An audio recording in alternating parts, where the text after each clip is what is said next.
आदाब, नमस्कार, सत श्री अकाल। और मेरा नाम है रेखा देवी। जो आज की सच्ची घटना मैं आपके सामने लेकर आई हूँ वो सच्ची घटना है बिहार प्रदेश का एक जिला लगता है सारण और उसी का एक इलाका लगता है मंडोरा। मैं आपको बता देना चाहती हूँ कि 1 जुलाई 2024 की सुबह 10:30 बजे के आसपास का वाक्य रहा होगा। पास के क्लिनिक से एक जोर जोर से चीखने की चिल्लाने की जो आवाज़ें हैं वो लगातार आ रही थी।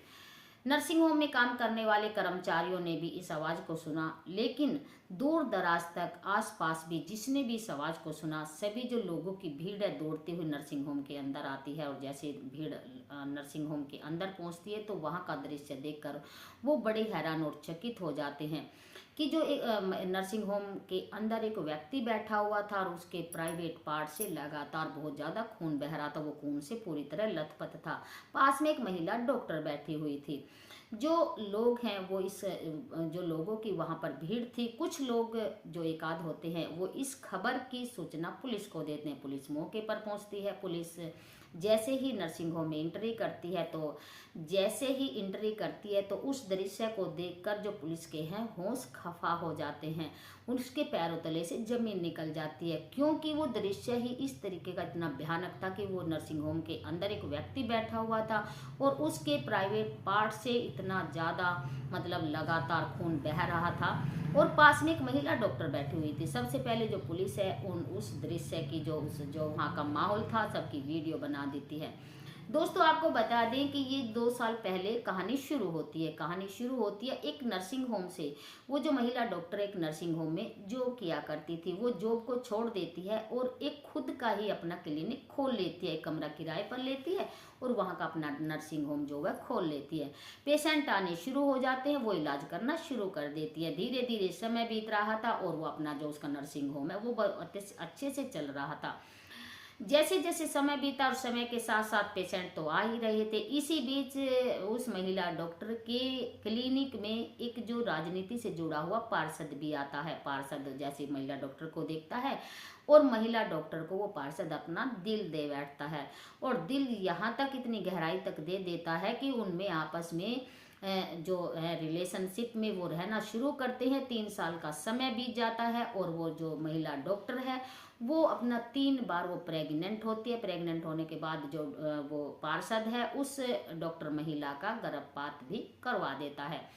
महिला डॉक्टर उस पार्षद से को प्रेशर बनाती है कि आप मेरे से अब शादी कर लीजिए।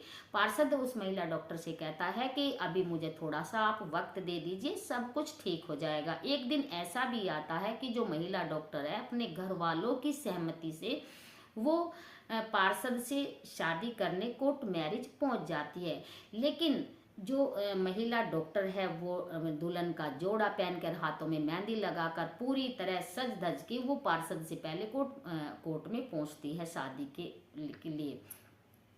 लेकिन जैसे वो कोर्ट में पहुंचती है और कोर्ट में बैठकर वो अपने सपनों में खो जाती है। मेरा राजकुमार आएगा, मेरी शादी ऐसी होगी, मुझे वो अपना लेगा, अपने घर ले जाएगा, हमारी ज़िंदगी खुशहाल कटेगी। इस तरीके के वो सपने देखना शुरू कर देती है। लेकिन सपने देखते देखते सुबह से शाम हो जाती है, लेकिन जो पार्षद है वो कोर्ट में नहीं पहुँचता है शादी के लिए। परेशान होकर जो वो लड़की है महिला डॉक्टर है वो अपने घर आ जाती है। 2-3 दिन के बाद वो अपने क्लिनिक में जाती है और क्लिनिक में बैठे बैठे वो अपने दिमाग में एक आइडिया बनाती है मतलब इस तरह का जो वो मतलब माहौल बनाती है कि एक बार जो पार्षद है उसको अपने क्लिनिक में बुला लेना चाहिए। डॉक्टर महिला उस पार्षद को अपने क्लिनिक में बुलाती है फ़ोन करके। पार्षद क्लिनिक में आता है और पहले तो उनकी आपस में इधर किधर की बातें होती हैं। बातों ही बातों में वो जो डॉक्टर महिला है वो पार्षद को बेहोशी का इंजेक्शन लगा देती है।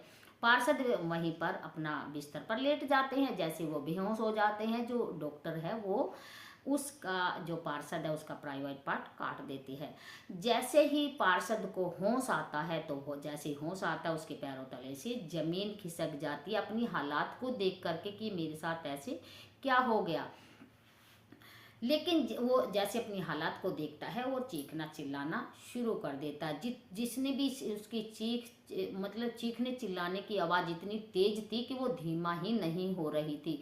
जिसने भी इस आवाज़ को सुना और लोगों की जो ज़्यादा भीड़ है वो नर्सिंग होम में पहुंचती है, इकट्ठा हो जाती है। उसके बाद वहाँ पुलिस आती है। पुलिस उस पार्षद की हालात को देखकर उसके पैरों तले से जमीन खिसक जाती है और पुलिस सोचने पर मजबूर हो जाती है कि कोई अपनी बेइज्जती का बदला इस कदर ले सकता है, आप अंदाजा भी नहीं लगा सकते।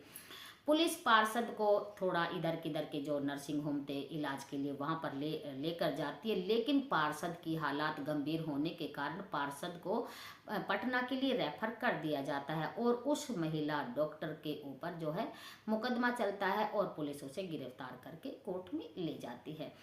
दोस्तों, उस लड़की ने अपनी बेइज्जती का बदला इस कदर लिया, आप सोच भी नहीं सकते, आप इस बात का अंदाजा भी नहीं लगा सकते। दोस्तों, इस कहानी का हमारा सुनाने का आपका उद्देश्य है किसी को परेशान करने का नहीं है, किसी को दुख पहुंचाने का नहीं है। ये कहानी सुनाने का जो हमारा उद्देश्य है आपको जागरूक करने का है, आपको सचेत रहने के लिए है। और फिर मिलते हैं दूसरे टॉपिक के साथ, दूसरी कहानी के साथ। तब तक आप हमारी वीडियो के साथ बने रहे ज़्यादा से। तब तक जय भारत, जय हिंद, जय हिंदुस्तान। फिर मिलते हैं दूसरे टॉपिक के साथ। तब तक नमस्कार, हमारे साथ आप बने रहें और वीडियो को ज़्यादा से ज़्यादा शेयर करते रहें।